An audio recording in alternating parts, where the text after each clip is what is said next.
હરે કૃષ્ણ. આપણે વાંચી રહ્યા છીએ પુરુષોત્તમ ભગવાનની કથા, અધ્યાય મહત્વ એમનું વાર્તા. તો આપણે અત્યારે વાંચીશું 26મો અધ્યાય.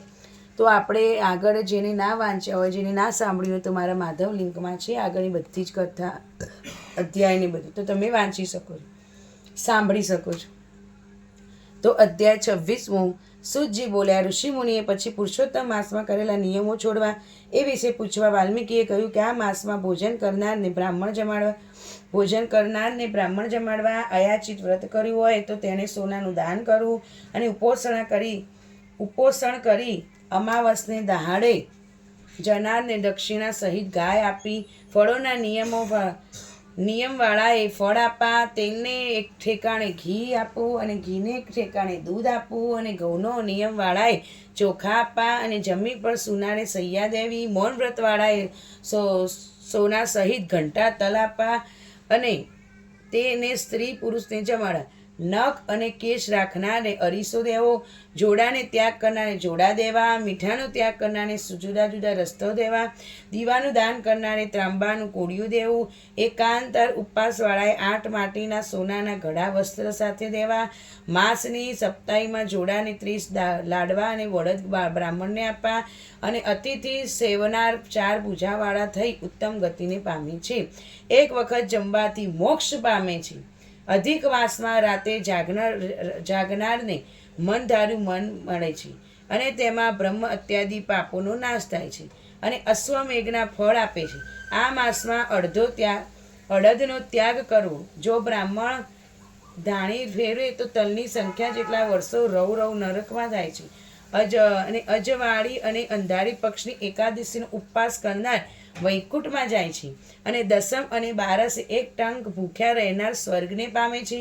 શૂદ્રને દર્ભ હંમેશા પાસે રાખવો નહીં, ખાખરાના વચલા પાનમાં જમવું નહીં, કપિલા ગાયનું દૂધ પીવું નહીં, ઓમકારનો ઉચ્ચાર કરવો નહીં, પુંડારોચનું ભોજન કરવું નહીં, અને આસન ઉપર બેસવું નહીં, જનોઈ પહેરવી નહીં, વેદની ક્રિયા કરવી નહીં, વિધિના આચરણ કરવા નરકમાં જાય છે. કૂતરા અને સુવર કે વાંદરાના જન્મ થાય છે. વ્રત પૂરું કરી અવશ્ય દક્ષિણા આપી બ્રાહ્મણના આશીર્વાદ લેવા. ઇતિ શ્રી બ્રહ્મનારદ પુરાણમાં નિયમ ત્યાગ નામનો 26મો અધ્યાય સંપૂર્ણ. આ રીતે તમે દેખ્યું કે જેને જે નિયમ રાખ્યો હોય એ રીતે એને દાન કરવું. તો મેં તો જો એક ટાઈમ અનાજ છોડ્યું છે, એટલે ઘઉં છોડ્યા છે એક ટાઈમ, તો મારે ચોખા આપવાના, અને બીજું તમે વધારાનું બી જે આપવું આપી શકો છો. હવે આપણે વાંચીશું 26મી વાર્તા, ભગવાનની માયા.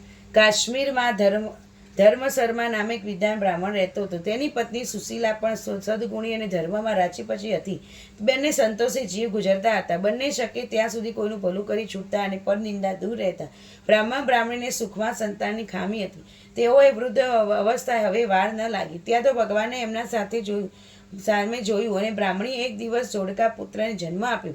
બંને બાળકો તંદુરસ્ત હતા, એટલે બ્રાહ્મણીને ઘણો આનંદ હતો.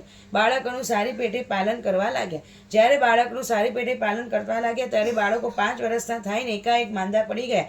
એવામાં માંદા પડ્યા કે કોઈ વૈદ્યની દવાની સાજા ન થાય. બ્રાહ્મણી બાળકોને સાજા કરવાનું ઘણું વાતનું કરી છૂટ્યા, પણ આખરે આશા મૂકી દીધી.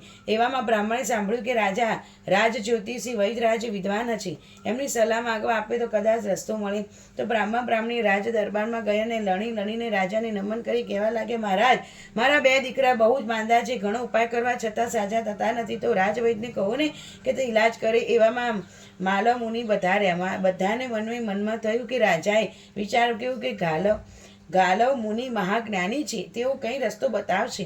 એમ વિચારી રાજાએ ગાલવ મુનિને બ્રાહ્મણીની બધી વાત કરી. મુનિએ ધ્યાન ધરીને રાજાને કહ્યું કે રાજન, જે સ્ત્રીએ પવિત્ર પુરુષોત્તમ માસમાં ભાવથી ગંગા સ્નાન કર્યું હોય, ગૌ સેવા કરી હોય, પવિત્ર ધર્મનું પૂર્ણ પાલન કર્યું હોય, તેવા પાપ ન કર્યું હોય, તેવા પવિત્ર પૂર્ણશાળી સ્ત્રી જો બાળકો ઉપર ગંગાજળ છાંટે તો તે તુરંત જ સાજા થઈ જાય. પુરુષોત્તમ ભગવાનની માયાનો પાર નથી, તેમની પ્રસન્નતાથી ક્ષેમ કુશળ થઈ જશે. રાજાએ તુરંત જ તે રાજ્યમાં ઢંઢેરો પીટાવ્યો કે પણ કોઈ સ્ત્રી પૂર્ણ વ્રત કરતી ન મળી. આ રાજાએ બ્રાહ્મણ નિરાશ થયા.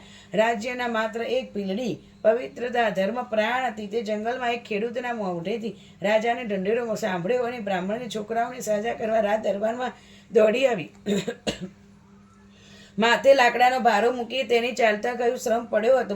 ભારો નીચે નાખીને તે રાજાને નમન કરી કહેવા લાગી, અન્નદાતા ક્યાં છે? બ્રાહ્મણી જે લોકોને પુત્ર છેલ્લા શ્વાસ લઈ રહ્યા છે અને તેમના ઘરે લઈ જાઓ. પુરુષોત્તમ ભગવાનની કૃપાથી સર્વ સારાવાના થઈ જશે. રાજા પીલડીને બ્રાહ્મણના ઘરે લઈ ગઈને બ્રાહ્મણી તેમના આગળ હાથ જોડીને ઊભા રહ્યા. પછી તેઓ બાળકોને પથારી નજીક લઈ ખૂબ જ રડવા લાગ્યા. પીલડી તો તેમને આશ્વાસન આપતા કહ્યું, રડશો નહીં હો. મારી શ્રદ્ધા, પવિત્રતા અને પ્રભુની દયા હશે તો બાળક હમણાં સાજા થશે. આમ કરી પીલડી તો હાથમાં જલ લઈ પુરુષોત્તમ ભગવાનને પ્રાર્થના કરવા માંડી કે, હે ભગવાન, મેં શ્રદ્ધાપૂર્વક તમારું વ્રત કર્યું હોય, પતિવ્રતા ધર્મ બજાવ્યો હોય, ધર્મનું પાલન કર્યું હોય, કોઈનું મન દુભાયું ન હોય, પાપ કર્મ ન કર્યું હોય તો બાળકને હમણાં જ સાજા કરો. આવી રીતે 3 વખત બોલીને પીલડીએ જળ છાંટ્યું તો માંદા બાળકો ઉપર પડ્યું. તે જ બાળકો રોગમુક્ત થઈ ગયા અને બંને પથારીમાંથી કૂદીને પીલડીના પગે પડ્યા અને પીલડીએ તેમના માથે હાથ મૂકીને કહ્યું, ભગવાન તમને સદાય નિરોગી અને તમારું કલ્યાણ કરે.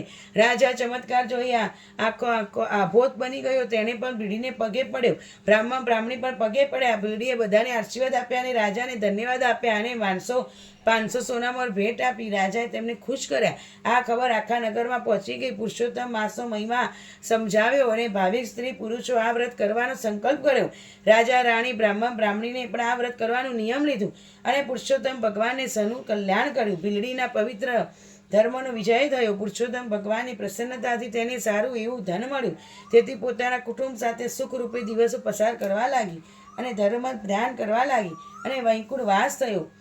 પતિવ્રતા અને સદગુણી સ્ત્રી ધારે તે થાય, તેને પ્રભુ કૃપા ગણી બોલે તે સિદ્ધ થાય. હે પુરુષોત્તમ ભગવાન, તમે જેવા પીલડીને બ્રાહ્મણને ફળ આપે એવા શ્રદ્ધાપૂર્વક વ્રત કરનારને, કથા વાંચનારને અને કથા સાંભળનારને અવશ્ય ફળ આપજો. બોલો શ્રી કૃષ્ણ ભગવાન કી જય. પુરુષોત્તમ માસ કી જય. હરે કૃષ્ણ.